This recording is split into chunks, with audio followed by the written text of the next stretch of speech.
ती घरातून बेपत्ता झाली होती। तक्रार ही पतीनेच दिली होती, पण सत्य काहीतरी वेगळंच होतं।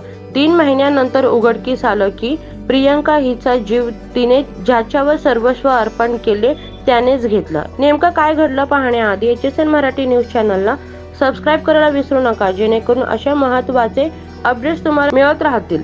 पुणे जिल्ह्यातील इंदापूर तालुक्यातील कळाशी गावात राहणारी 26 वर्षीय प्रियंका ज्योतिराम करे 3 महिन्यापूर्वी बेपत्ता झाली होती। तिच्या पतीनेच पोलिसात तक्रार दाखल केली होती, मात्र पोलीस तपासानंतर धक्कादायक सत्य समोर आलं आहे।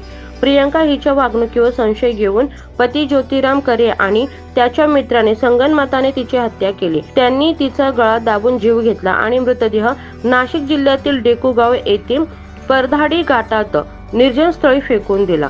या घटनेचा उलगडा पोलिसांच्या सखोल तपासानंतर झाला। सध्या आरोपी ज्योतिराम करे आणि त्याचा मित्र दत्तात्रय गोलांडे यांना अटक करण्यात आली असून पुढील तपास सुरू आहे। पण प्रश्न असा पडतो की जिच्यावर विश्वास ठेवून लग्न गाठ बांधली, तिच्या पाठीमागे असा क्रूर विश्वासघात का केला गेला?